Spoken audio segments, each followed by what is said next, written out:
કે બાળક એ જન્મતાની સાથે કાં તો ડાયાબિટીસનો રોગ લઈને આવે.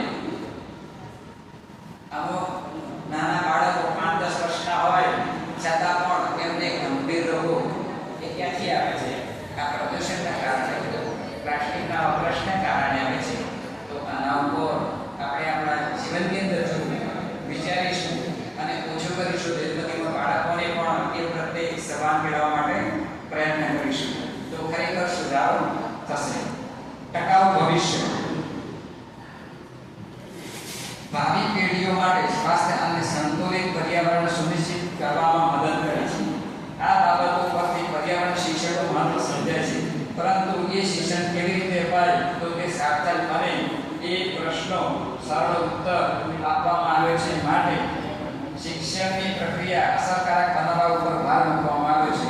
આ માટે શિક્ષણની પ્રક્રિયા માટે